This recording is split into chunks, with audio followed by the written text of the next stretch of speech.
The Rise of Carthage, Rome's Forgotten Rival. Introduction and Early Origins.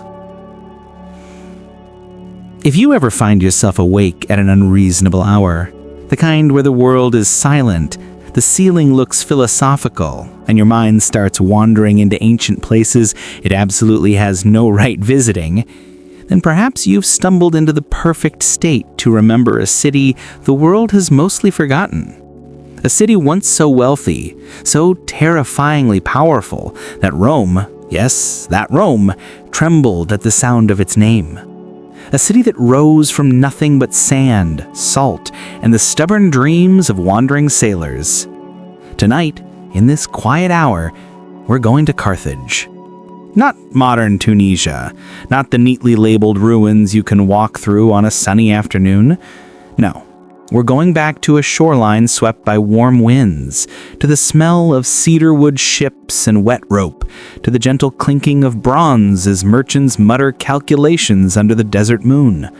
Carthage, Carthage, the new city. It wasn't always an empire. Before elephants, before Hannibal, before the Romans swore revenge in the sort of dramatic overreaction they were famous for, Carthage was just a clever outpost of a dying power, the Phoenicians. Let me set the scene. It's somewhere around the 9th century BCE. The Mediterranean is basically an ancient superhighway, with ships popping up everywhere like poorly marked taxis. Phoenician traders from Tyre, experts in sailing, and even more expert in making money, are expanding westward. Tyre, by this point, is the kind of place that has mastered the art of selling things you didn't even know you needed. Purple dyes, fancy glass, carved ivory trinkets that, admittedly, do look cool even 3,000 years later. But Tyre has a problem. Empires in the Near East are getting aggressive. Assyria is doing that Assyrian thing where everything they touch catches fire, cities fall, kings get nervous, and trade, that delicate flower, wilts in the smoke. So the Phoenicians begin looking west for safety, opportunity, and places to set up extremely profitable trading colonies. Nothing fancy at first, just harbors, warehouses, and the occasional temple to keep the gods happy. Enter Princess Elissa, or Dido if you prefer the Roman version of the story. As with all great founding tales, the story wavers between historical record and dramatic myth, and honestly, the myth is more fun. According to tradition, she flees Tyre after her brother murders her husband. Yes, ancient kings were dramatic like that. She sails west with a loyal band of settlers and arrives on the North African coast. The local ruler tells her she can have as much land as she can surround with a single ox hide. Cute, clever, a loophole challenge. But Dido, being both desperate and absolutely done with men's nonsense, cuts the hide into thin strips and uses them to encircle an entire hill. Because of course she did. And that hill? Bursa, the heart of Carthage. Imagine it. A hill overlooking a glittering turquoise sea, waves rolling softly against a coastline untouched by cities, untouched by time. Fishermen pulling in nets as seagulls wheel overhead. On this hill, workers raise wooden frames, stretch hides, erect pillars, and carve steps into the rock. It smells of fresh timber, sea salt, fires burning at dawn. The city is small, not even a city really, but something about it feels inevitable. This is where Carthage begins its long climb to greatness, not with conquest, not with fire and blood, but with trade, with ships, with the stubborn determination to survive. The Phoenicians had a saying, "Where the sea is, there is fortune." And Carthage embraced that philosophy with a devotion that bordered on religious. In fact, for Carthage, it was religious. Their gods, Baal-Haman, Tanit, and Melkart, were not distant cosmic philosophers. They were practical gods. Gods of storms, harvests, sailors, and cities. Gods who watched over the rise and fall of waves, not the rise and fall of empires. If you wanted success, you built a fleet. If you wanted protection, you made offerings. And Carthage did both. By the 8th century BCE, Tyre was still technically the mother city, but Carthage was already behaving like a teenager who borrows the family ship and refuses to bring it back. It began establishing its own colonies, first in Tunisia, then across Algeria, Morocco, Iberia, and the islands of the western Mediterranean. A web of ports and outposts stretching from North Africa to the Atlantic. Carthage wasn't conquering land, it was conquering commerce, which, in the ancient world, was far more important. Picture their ships, sleek, elegant vessels, cedar planks fitted with a precision that makes modern engineers quietly impressed. Cargo holds full of wine, olive oil, metals, pottery, perfume, and yes, purple dye. Because even thousands of years ago, people loved expensive things to show off how wealthy they were. Carthaginian sailors were fearless. They crossed waters that Greeks whispered about anxiously.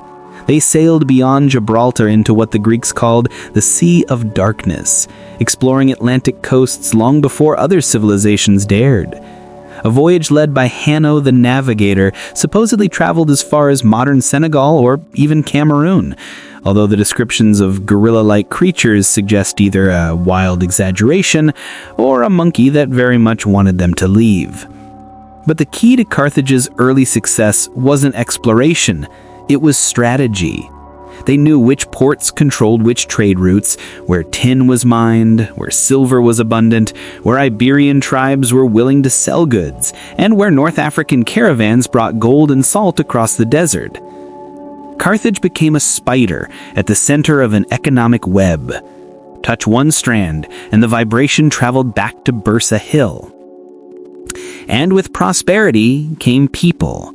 Immigrants from Phoenician towns, Libyan farmers, Berber traders, Greek merchants, and displaced sailors from every coast of the sea. Carthage grew crowded, diverse, noisy, absolutely buzzing with life. Ships constantly sliding in and out of its double harbor, the Khotan. One harbor for commerce, one for the navy. A uniquely Carthaginian invention carved almost perfectly into a circle, an engineering feat scholars still admire today. The commercial harbor erupted with noise, sailors shouting, ropes snapping taut, grain pouring into sacks, spices carried on the wind.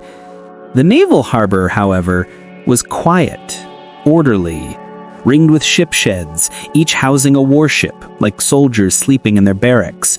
Rows upon rows of sleek quinqueremes, ready to be launched at a moment's notice. From the start, Carthage wasn't just building wealth, it was building power. But here's the ironic part. The Romans had absolutely no idea the city even mattered yet. Rome, at this time, was basically an oversized village, occasionally threatened by its neighbors and making questionable political decisions. But Carthage, though? Carthage was already playing in the big leagues, rivaling Greek merchants, negotiating with Etruscans, and flexing its naval muscle across the Mediterranean. Two worlds rising on opposite ends of the sea, two powers unaware of the destiny that would eventually smash them together like two extremely stubborn rams on a mountainside. But we're not there yet.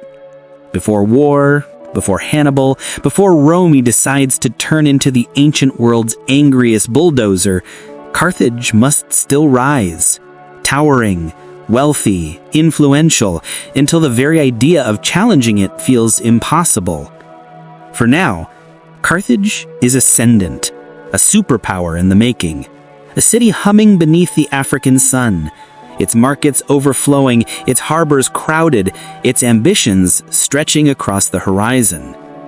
A city destined in time to terrify even Rome. And that is where we leave our opening chapter, on the warm shores of ancient Tunisia, watching merchants unload their wares as the sun dips low, casting long shadows across the beginnings of an empire that will one day stand at the edge of greatness and tragedy alike. The making of an empire.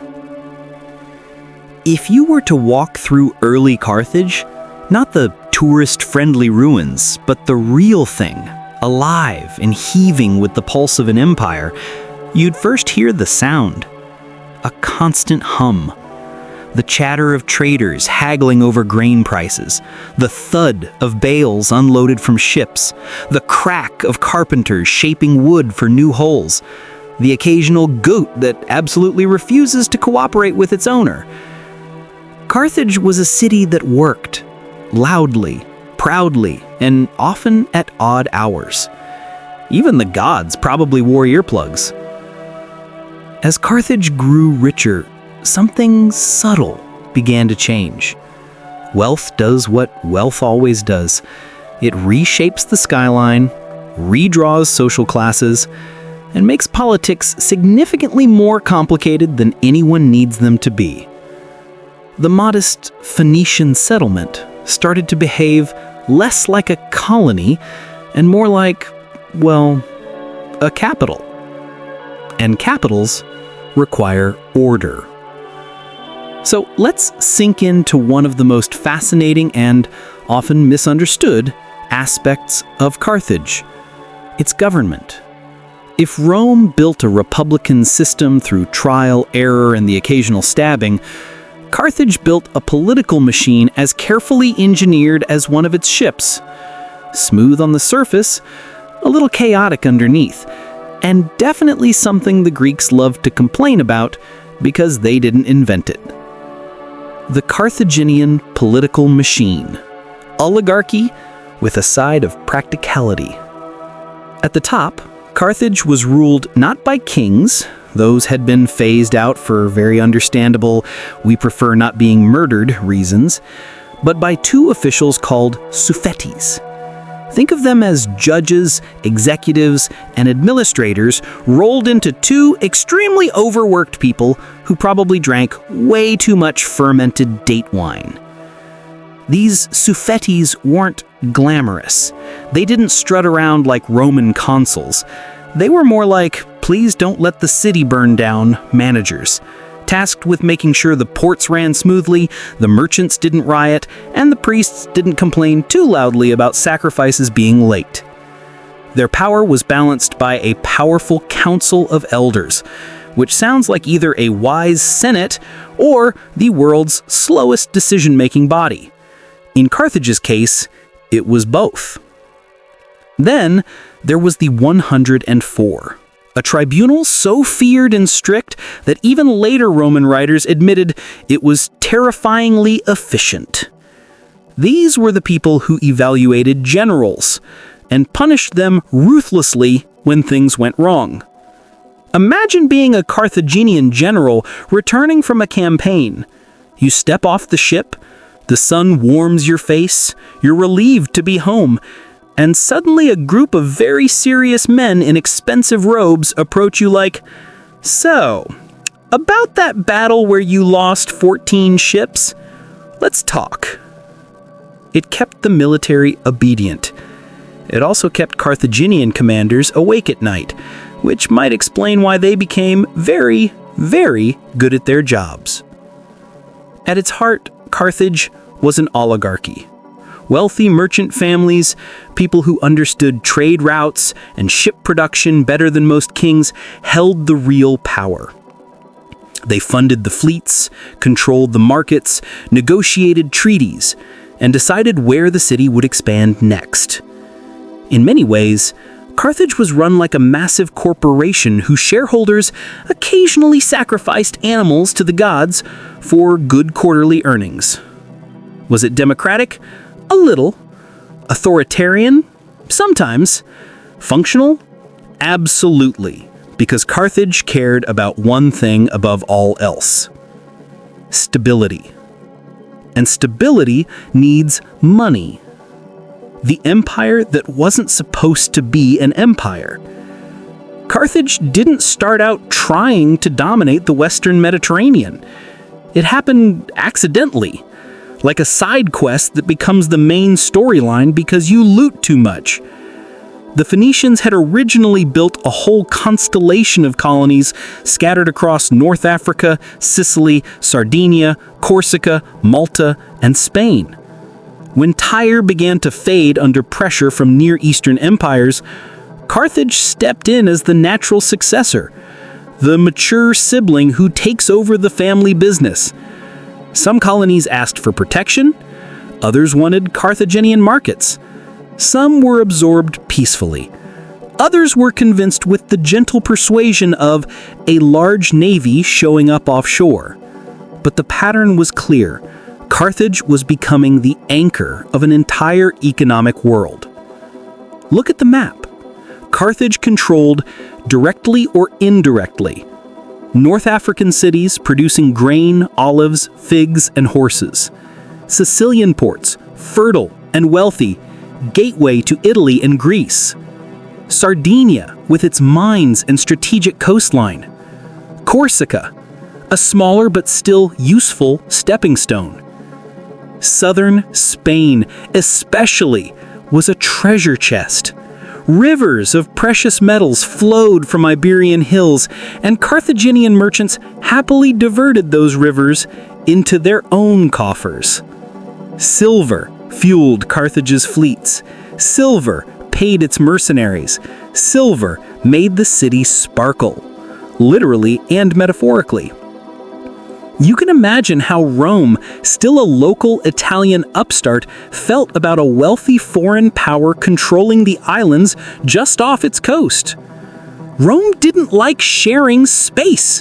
Rome didn't like rivals. Rome didn't like anything that wasn't Rome.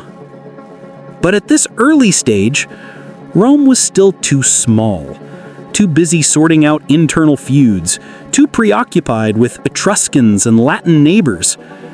Carthage, by contrast, had time to grow, time to build, time to construct an empire built on harbors instead of legions. And no aspect of this empire was more impressive or more iconic than its navy. Wings of the Sea, Carthaginian naval supremacy. Picture the mighty quinquereme. Not a graceful yacht, not a clumsy cargo barge. This thing was the ancient equivalent of a sports car crossed with a battering ram. A warship with 3 banks of oars, hundreds of rowers, and a bronze beak on the prow designed to ram enemy vessels into splintered memories. Carthage didn't invent this type of ship, but they perfected it, industrialized it even. Their shipyards could produce fleets the way bakeries produce bread, fast, efficient, and in alarming quantities. To stand in the Kothon, Carthage's circular naval harbor, must have been like standing inside the beating heart of a living machine. The ring-shaped harbor had docks arranged like spokes in a wheel, each with a shed for a warship, a ramp for maintenance, and a tower overseeing it all. At peak capacity, Carthage could field hundreds of warships simultaneously, a naval force unmatched in the Western Mediterranean. And the rowers? Many were free citizens, some were hired foreigners. All were expected to row with perfect precision.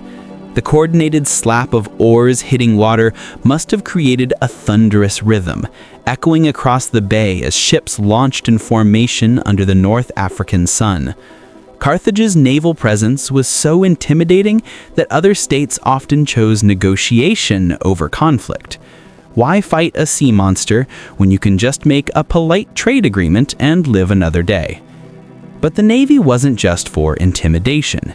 It protected Carthage's lifeblood, trade.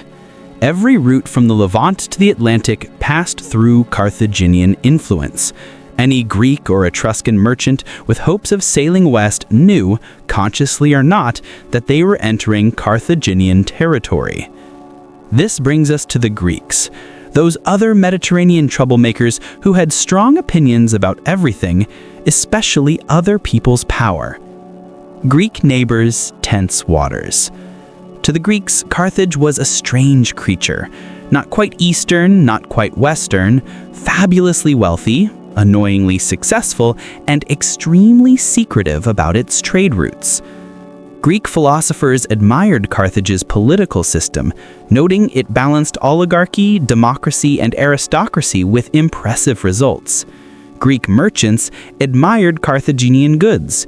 Greek generals admired their navy. Greek city-states in Sicily, however, did not admire Carthage. Sicily, the lush island floating between Italy and Africa, became the arena for a long-running feud between Greek settlers and Carthaginian interests. The island was fertile, wealthy, and perfectly located, which is why everyone wanted a piece of it. Tensions flared often. Carthage backed local allies. Greek tyrants built armies. There were raids, skirmishes, sieges, betrayals, and a frankly exhausting amount of drama. Carthage sent fleets. Greeks sent reinforcements. Everyone lost money. Everyone lost soldiers. No one ever truly won. For centuries, Sicily simmered like a pot someone forgot on the stove, occasionally boiling over in spectacular fashion. And it's here, in these swirling conflicts, that Rome first peeks into the story, not yet as a rival, but as a curious observer. A young Rome, still building its identity, watched Greek wars carefully, because Romans had a habit of studying everyone they eventually planned to defeat. But we're getting ahead of ourselves. The Carthaginian spirit, wealth, rituals, and sacrifice. To understand Carthage's rise, you also have to understand what drove it, and that means stepping into the city's spiritual world. Carthage worshipped a pantheon inherited from Phoenicia: Baal-Hamon, god of storms and growth; Tanit, goddess of fertility and protector of Carthage; Melkart, the warrior hero; Eshmun, the healer. Temples rose across the city, incense wafting through narrow streets as priests performed daily rites. Processions wound through markets, musicians playing reed pipes, worshippers carrying offerings, wine, grain, animals, sometimes more somber gifts. And yes, there is the uncomfortable subject of child sacrifice, the Topheth, the open-air sanctuary where urns containing the ashes of young children or sacrificial animals have been found. Scholars debate fiercely, were these sacrifices or burials, a normal cemetery or ghastly religious rites? The truth is lost to time, filtered through Greek and Roman propaganda that painted Carthage as barbaric to justify war. But what we do know is this: Carthage's spirituality was intense. Its people believed their gods were deeply involved in daily life. Success was divine favor, failure was divine warning, and Carthage preferred success. This religious zeal infused everything: politics, military decisions, commercial ventures, a ship launched with prayers, a treaty sealed with offerings, a war begun only after consulting the will of the gods. Which brings us to war.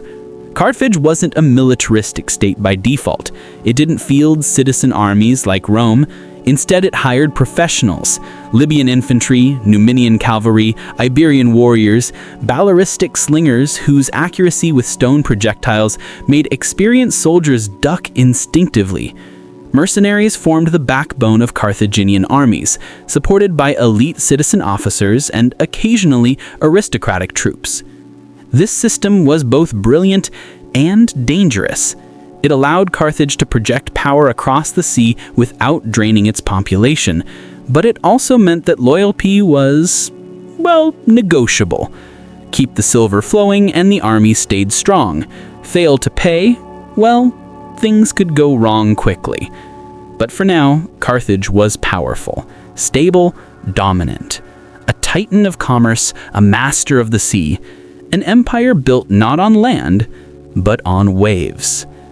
And while Carthage sailed confidently across the Mediterranean, another power, slowly, quietly, stubbornly rising in the Italian peninsula, a power with ambitions, discipline, and a very unhealthy relationship with expansion: Rome. The two giants had not yet collided, but the winds of the Mediterranean were shifting. Trade routes were tightening, Sicily was boiling, Greek city-states were calling for help. Treaties were being tested, and Rome was beginning to notice that the wealthy Punic city across the sea controlled far too many things Rome now wanted. The rivalry was still a whisper, but whispers, in time, become storms. When two worlds drift toward collision. If you want to understand how Rome and Carthage, two powers that once cooperated, traded, and politely stayed out of each other's business, ended up locked in a century of brutal conflict, you need to picture the Mediterranean not as a map, but as a living, breathing organism. A restless sea where every coastline, every island, every harbor had a pulse and a price.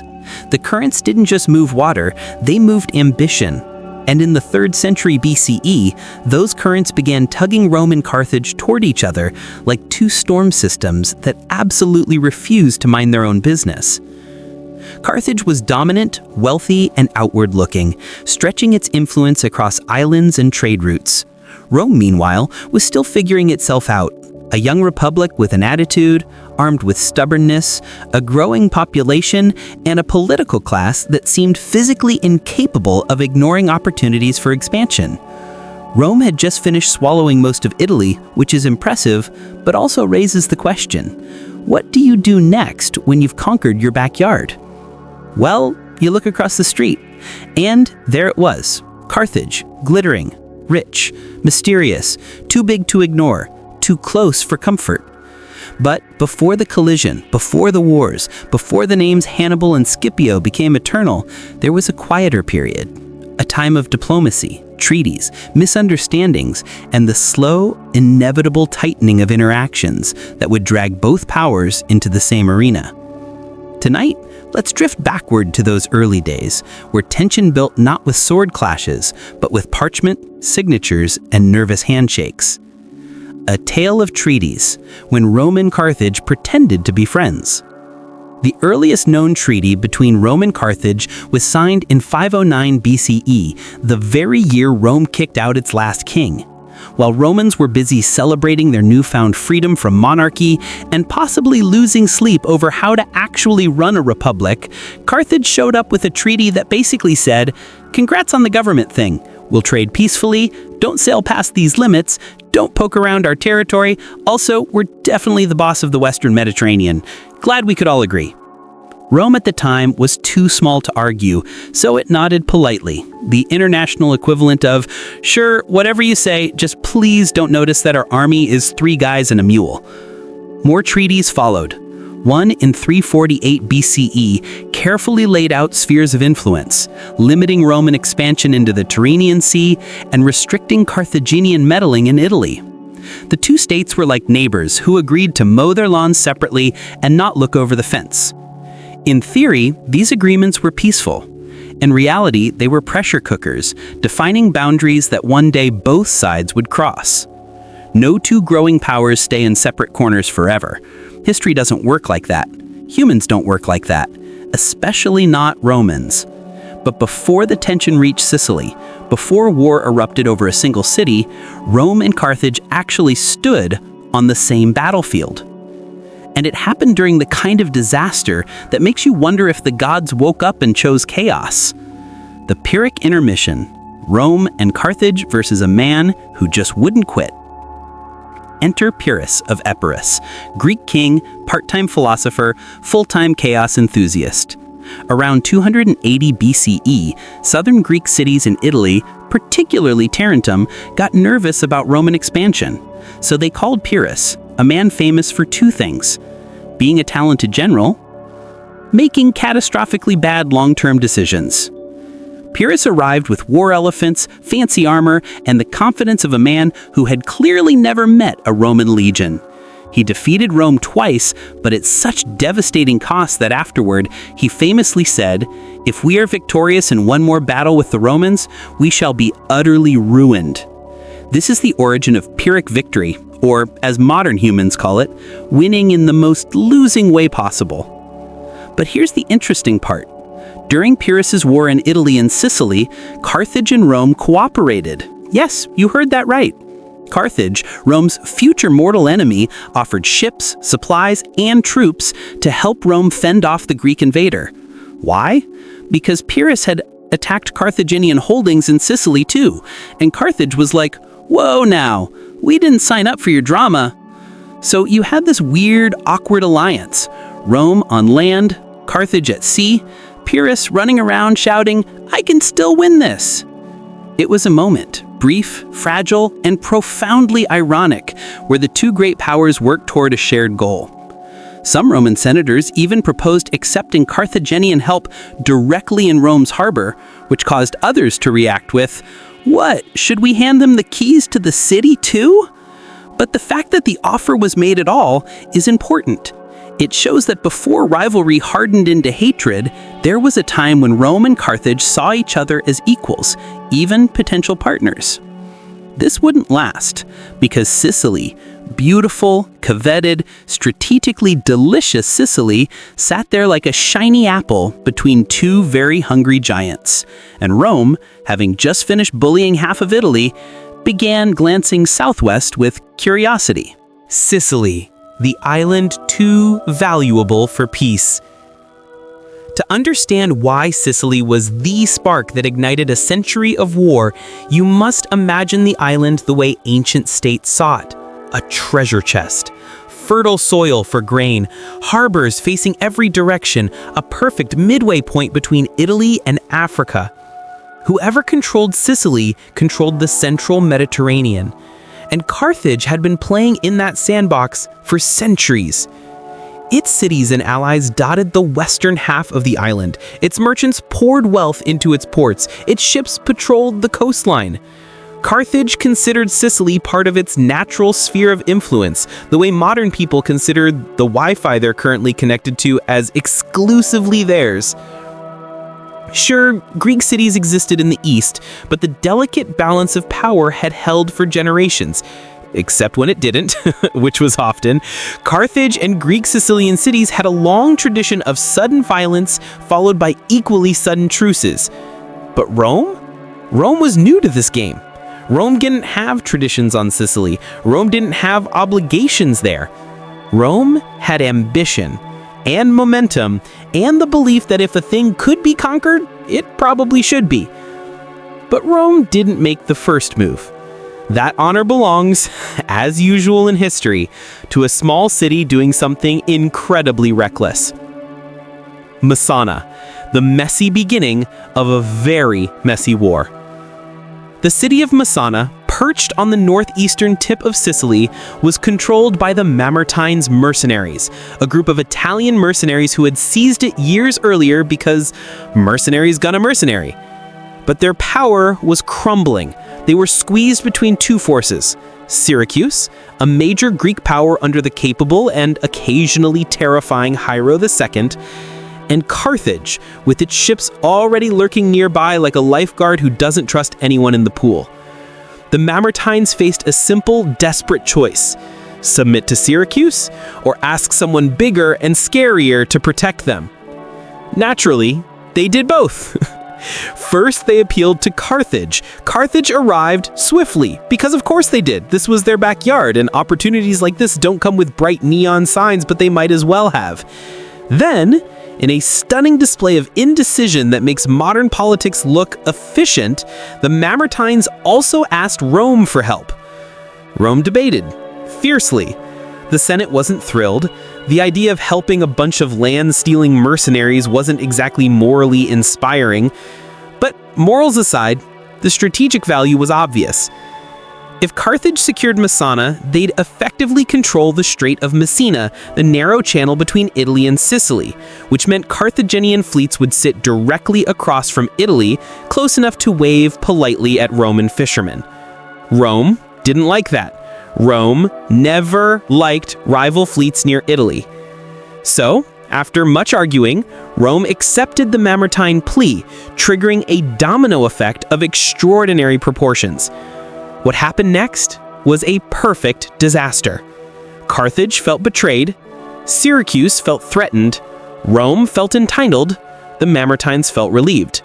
Everyone else felt a headache coming on. In 264 BCE, Roman troops crossed into Sicily for the first time, and somewhere in Carthage, a general probably sighed deeply and said, "Here we go." A clash no one could stop. The First Punic War, the longest war in ancient Mediterranean history, didn't start with a massive battle. It started with a series of awkward, increasingly tense confrontations around Messana. Carthaginian commanders negotiated, Roman commanders postured, Syracuse tried to pick the least disastrous side. Eventually, diplomacy evaporated. A spark caught fire, and the two great powers, the land titan and the sea titan, realized they could no longer share a world divided by treaties and polite agreements. This was no longer about Messana. It was about control, about pride, about spheres of influence colliding like tectonic plates, about the Mediterranean's two strongest states trying to occupy the same space. Rome stepped onto the world stage. Carthage bristled, and history shifted. Soon, the war would expand far beyond Sicily. Sea battles, land campaigns, surprises, inventions, betrayals, storms, shipwrecks, political struggles, and two states pushing themselves harder than either ever intended. But before we descend into the chaos of war, we pause here, in this strangely quiet moment before the storm, with a simple truth. Rome and Carthage never truly intended to fight. They simply grew too large to ignore each other, and the Mediterranean was never big enough for two giants. The first spark had been lit. The fire was inevitable. The Barcid Gamble, Hamilcar, Hannibal, and the making of a nemesis. If you close your eyes for a moment, you can almost hear it. The distant hum of a restless city. The murmur of merchants in Carthage's agora, the low crackle of a torch being carried across a villa courtyard, and somewhere, on a breezy Mediterranean night in the late 240s BCE, a man stands alone on a balcony, staring into the black horizon as if trying to see the shape of the future. His name is Hannibal Barca, and he is not in a good mood. Carthage has just been humiliated by Rome in the First Punic War. The kind of humiliation that clings to a nation like smoke on clothing. The fleet is gone, the treasury is bleeding, and the government is wobbling with internal squabbles. The once great merchants of the city, who previously strutted like peacocks across the Mediterranean, now grumble over their ledgers like men counting their last coins. And Hamilcar, standing on that balcony, is thinking something like, no, this is not how Carthage ends. Hannibal Barca was the sort of man who could hold a grudge longer than most people hold a conversation. He was charismatic, ruthless, brilliant, and deeply allergic to the idea of Roman supremacy. The Romans, for their part, didn't think much of him, but that was mostly because they had absolutely no idea what was coming. Carthage needed a miracle. Hamilcar decided he would become one. So he packed his armor, his soldiers, and perhaps most importantly, his ambition. And he sailed west, not to Italy, not yet, but to Iberia, the land the Greeks romantically called Hesperia, the western land, home to rugged mountains or rich valleys, and tribes that seem to enjoy fighting almost as much as breathing. To the Carthaginian Senate, Iberia was simply a nice place with silver mines. To Hamilcar, it was something else entirely. The foundation stone for Carthage's comeback. Imagine this scene. Hamilcar's ships slicing through the waves toward a burning orange horizon. Behind him, Carthage flickers in the fading light like a memory that refuses to die. Beside him, his young son Hannibal, barely 9 years old, absorbing everything with those sharp, hawk-like eyes. It's a cinematic moment, the kind that would get its own dramatic slow-motion shot in a historical film. And yes, if you're wondering, this is indeed the part where Hamilcar makes Hannibal swear his legendary oath. Turning to the boy, he places a hand on his shoulder and says something along the lines of, "Swear that you will never be a friend to Rome." which is, by the way, an absolutely normal and reasonable thing to say to your child before dinner. And Hannibal, with all the seriousness of a young mind discovering its destiny, swears the oath. And just like that, Rome's greatest nightmare is born.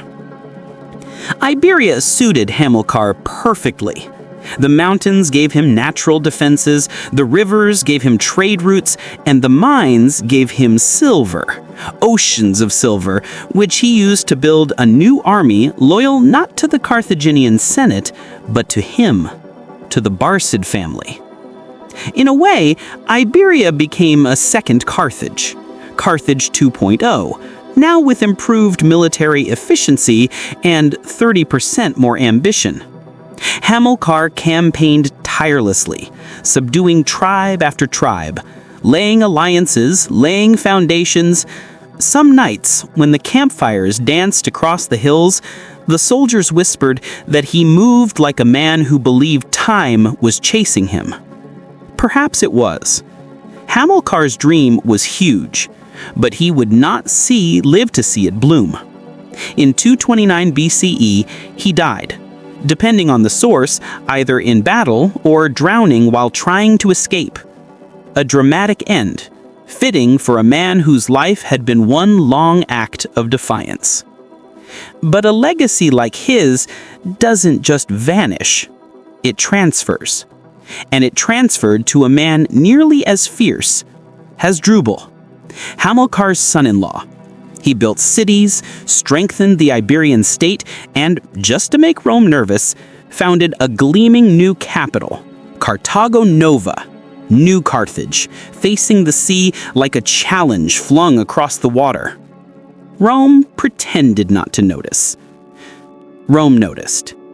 But fate, which had already claimed Hamilcar, soon claimed Hasdrubal too, assassinated by a local chief, who apparently did not appreciate Carthaginian leadership.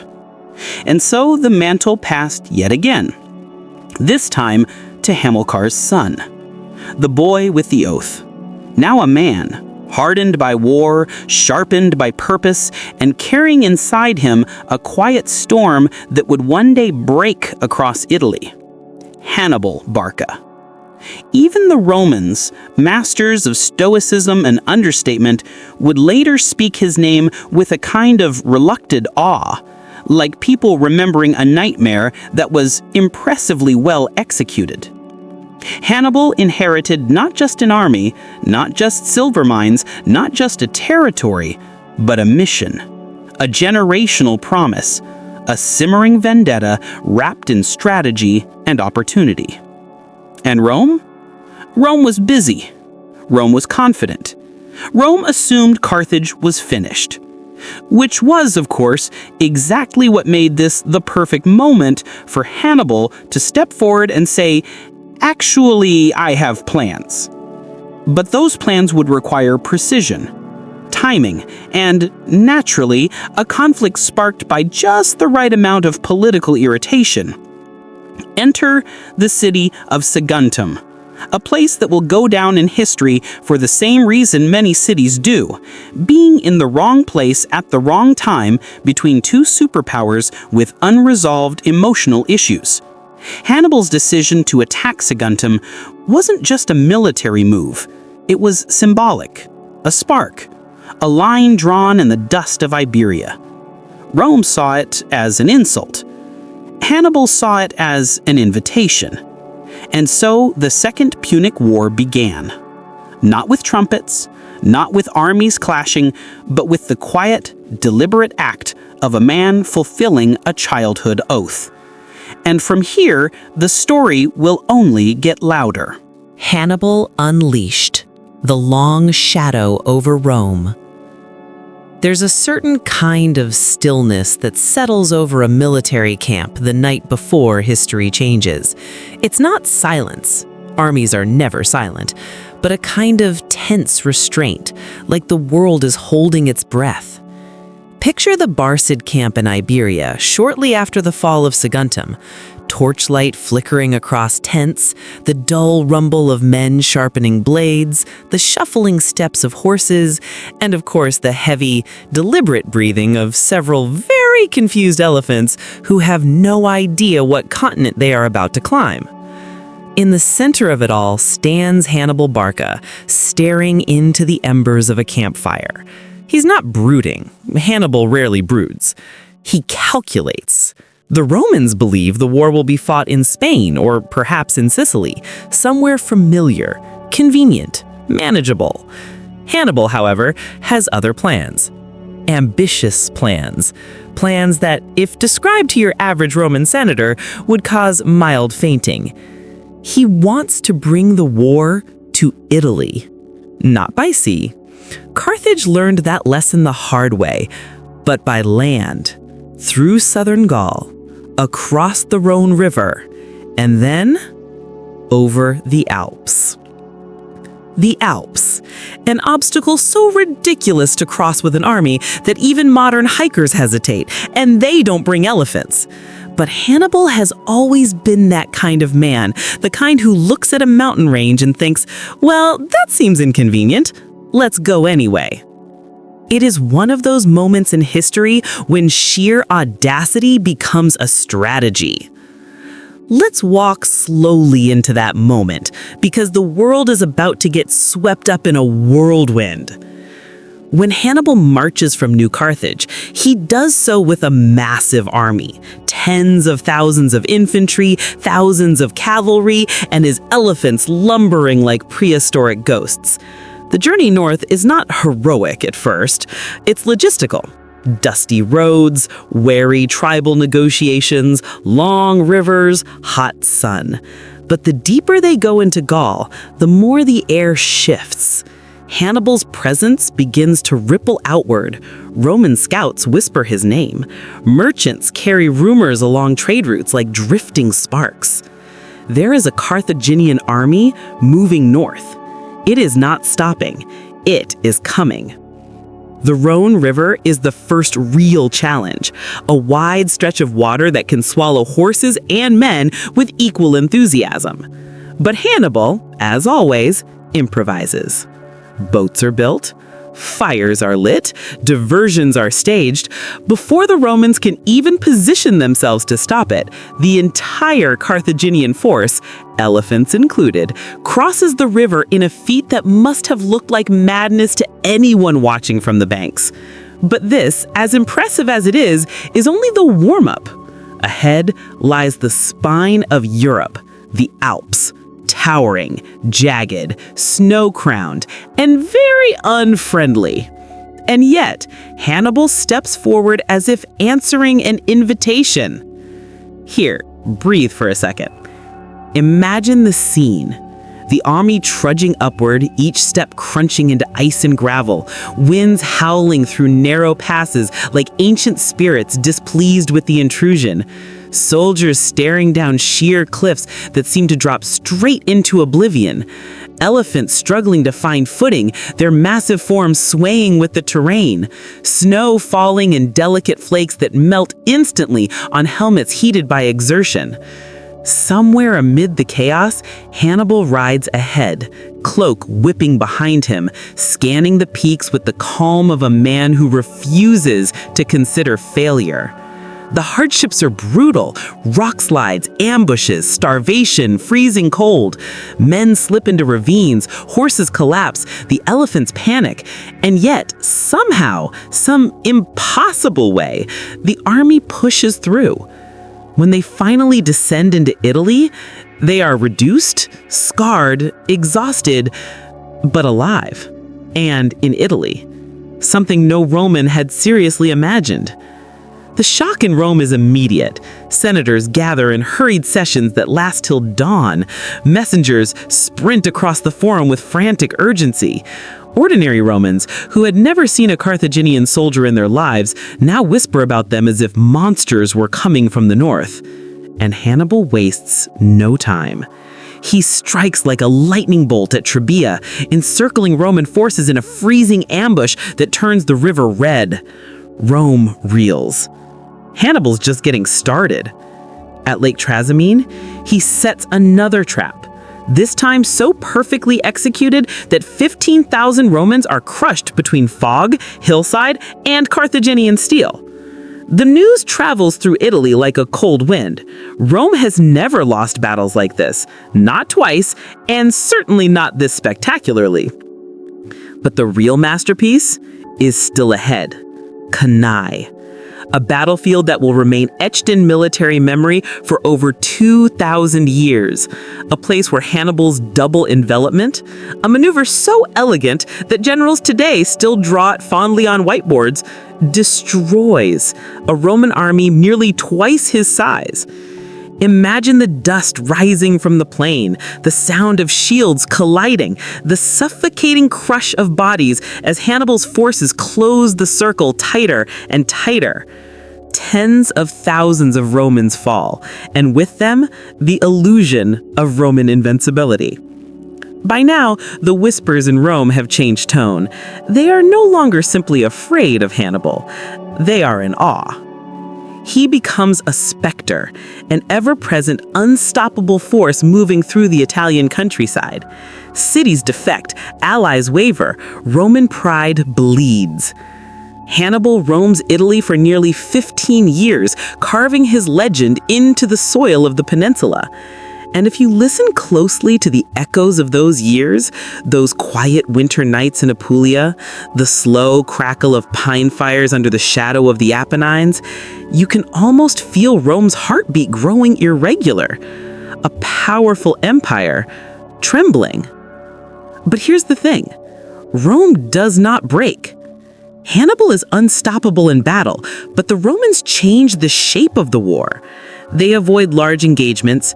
They rebuild armies again and again. They tighten their alliances. They adapt. And secretly, quietly, they prepare a counterstrike. Far away in North Africa, another Roman general, Scipio, studies Hannibal's strategies with almost frightening admiration. And as Hannibal's long shadow stretches across Italy, Scipio is preparing to follow that shadow all the way back to the source, to Carthage. A collision is coming, one that will decide not just the war, but the fate of the Mediterranean world. And for Hannibal, the man who swore an oath as a child, this is where destiny begins to circle back. The Last March, Scipio, Zama, and the quiet end of an era. There is a certain melancholy that drifts over Italy in the late years of Hannibal's wandering campaign. The dust has settled on dozens of battlefields, the smoke has faded, and the frantic clamor that once echoed across the peninsula has grown tired, almost reflective.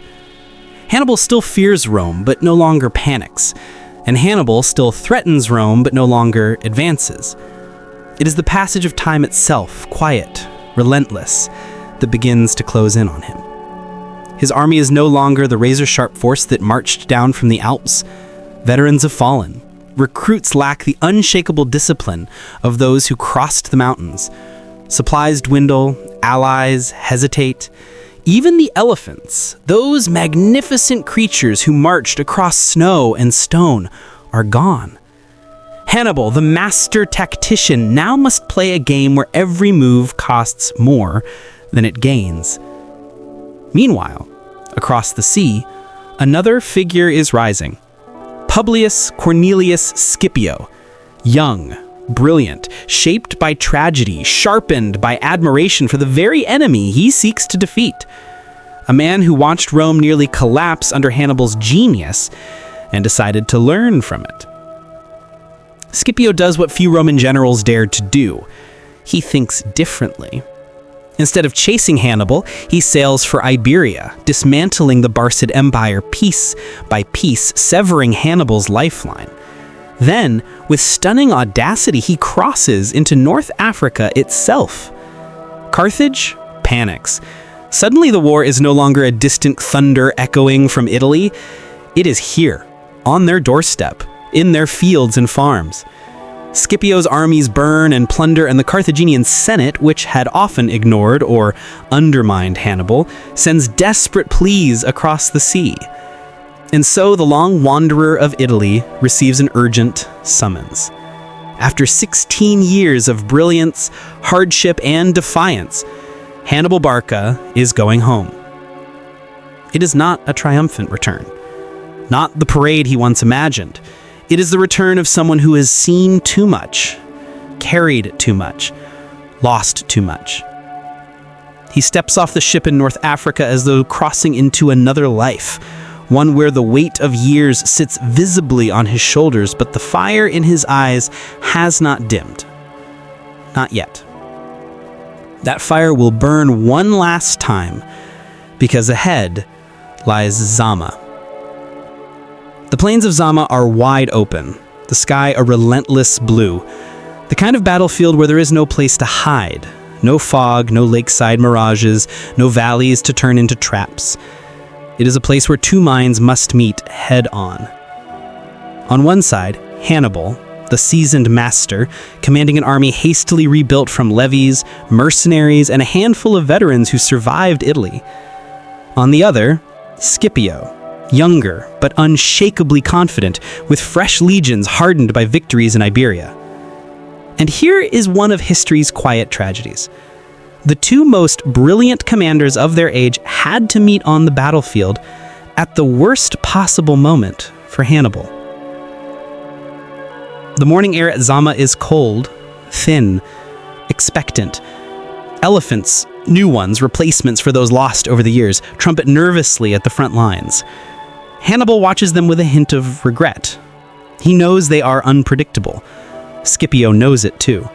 And when the battle begins, Roman trumpets blare in sharp, discordant blasts, startling the elephants into a panicked scatter. The Carthaginian line wavers. Then comes the clash. A wave of dust, the metallic roar of legionary formations, shields locking, spears thrusting, the dull, rhythmic thunder of organized violence. Hannibal's veterans in the third line fight with the fury of men who have carried their general's dream across continents. For a moment, just a moment, the Carthaginian line holds. And there, across the battlefield, Hannibal and Scipio lock eyes, two minds, two destinies intersecting like crossing comets. But the moment doesn't last.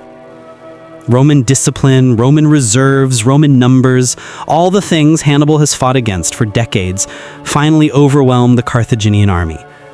The lines break, the dream fractures, and just like that, the war ends.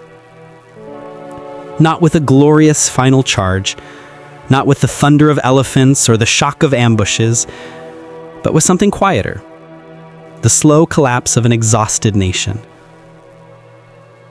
Hannibal survives the battle. He is not captured, he is not executed. Instead, he walks away from Zama as a man watching the last tower of his life crumble in the distance. Carthage sues for peace. The terms are brutal. A massive indemnity, loss of territory, a limit on military forces, and, most painfully of all, Carthage must ask Rome for permission before waging any war, anywhere, against anyone. It is a peace treaty in name only. In spirit, it is a leash. And what of Hannibal? He returns to Carthage not as a savior, not as a conqueror, but as a reluctant statesman, pulled into politics to stabilize what remains of the city he fought so desperately to defend. He reforms the economy, reduces corruption, and restores some semblance of order. But Rome watches him. Rome fears him. Rome whispers his name in Senate halls like a curse that might still awaken. Eventually, Hannibal feels the pressure closing in. Rome demands he be handed over. Carthage hesitates. Hannibal understands. So he leaves. Quietly. Voluntarily. A man exiling himself from the city he spent his life trying to save. His final years are a drifting journey across foreign courts. Syria, Bithynia, lands that treat him like a relic of another age. A guest, a consultant, a wandering shadow. There is something haunting in that image. Hannibal Barca, Once the terror of Rome, sitting alone in a dimly lit chamber in a distant kingdom, planning naval strategies for rulers who will never truly grasp the magnitude of the man advising them. And when Roman agents finally corner him, years later, he chooses his own ending. A small vial of poison, a quiet room, a final breath. Let us free Rome from her long anxiety, he supposedly says. And then he's gone. Hannibal's death does not shake the world. There are no torches lit in Carthage, no lamentations across Italy. The Mediterranean simply continues on, indifferent and eternal. But something subtle shifts. A chapter closes, a shadow lifts, and in its place remains a silence, a kind of echo that lingers in the corridors of history, whispering that brilliance does not guarantee victory, and that even the greatest may fade into the margins of the empires they challenge. The rise of Carthage is over. The war is over. But the story has one last movement left. Ashes on the shore, the aftermath and echoing legacy of Carthage. When the Second Punic War ended, the Mediterranean felt strangely quiet, as if the sea itself were adjusting to a new rhythm. The thunder of Hannibal's cavalry, the clash of shields along Italian valleys, the rumble of elephants over impossible mountains, all of it faded into memory, leaving behind only the faint hum of trade ships and the distant murmur of rebuilding cities. Carthage survived. Not victorious, not triumphant, but alive. And that, in itself, was remarkable. Rome's peace terms were harsh, but not immediately fatal. Carthage still possessed its bustling harbors, its fertile farmlands, its merchants and craftsmen and shipwrights. And in the years after Zama, something unexpected happened. Carthage began to recover. Slowly at first, cautiously, like a wounded animal learning to place weight on a broken limb. But the city's spirit, its relentless seafaring, deal-making spirit, was hard to crush. Trade resumed, workshops reopened, harvests grew larger, silver flowed cautiously back into treasury coffers. And the strangest thing of all happened. Carthage became wealthy again. Not militarily powerful, of course, Rome made sure of that, but economically vibrant, profitable, almost uncomfortable. Rome, however, did not find this comforting. You see, Rome had gotten used to imagining Carthage as the great threat in the south, the rival, the shadow, the adversary that justified their fleets and fueled their Senate speeches. When Carthage simply went back to farming and trading and minding its own business, it irritated Rome in a way that only peaceful success ever can. To some Romans, that was the problem. Carthage wasn't scheming. It wasn't rearming. It wasn't plotting revenge. No, Carthage was doing something much more suspicious. Carthage was prospering without Rome's permission. And that, of course, could not stand. Over the decades following Hannibal's exile, a chorus grew inside the Roman Senate, led by the famously dramatic Cato the Elder, who ended every speech, regardless of topic, with the same ominous line, Carthago delenda est. Carthage must be destroyed. It didn't matter if the debate was about grain imports or public fountains or the price of olive oil. He would end with his signature line, like a grim catchphrase. It was political branding before political branding existed. Cato, like many Romans of his generation, had lived through the terror of Hannibal's Italian campaign. And trauma has a long memory, longer than treaties, longer than logic. It whispers insistently that safety can only be found in eliminating the source of fear entirely. So as Carthage grew safer, wealthier, more normal, Roman paranoia grew louder. When the Third Punic War finally broke out, after a long series of Roman manipulations and provocations, it wasn't because Carthage had attacked Rome. It was because Carthage tried to defend itself from someone else, without asking Rome for permission. And in that moment, Rome declared the treaty broken. War. What follows is one of history's more lopsided conflicts, a slow tightening of a noose, a quiet despair settling into a city that knows it has been sentenced long before the trial began. The final siege of Carthage lasted almost 3 years, not a swift execution, but a drawn-out suffocation. Imagine the city's last nights, fires glowing red on the horizon, children huddled in stone courtyards, merchants who once crossed the Mediterranean now bartering scraps of food, priests chanting desperate prayers to gods who no longer answer, families sleeping on rooftops, watching Roman camps glow like embers in the dark. And then, in 146 BCE, Carthage falls. Rome tears the city apart piece by piece, stone, temple, harbor, home. Flames consume the skyline until nothing remains but blackened foundations and drifting smoke.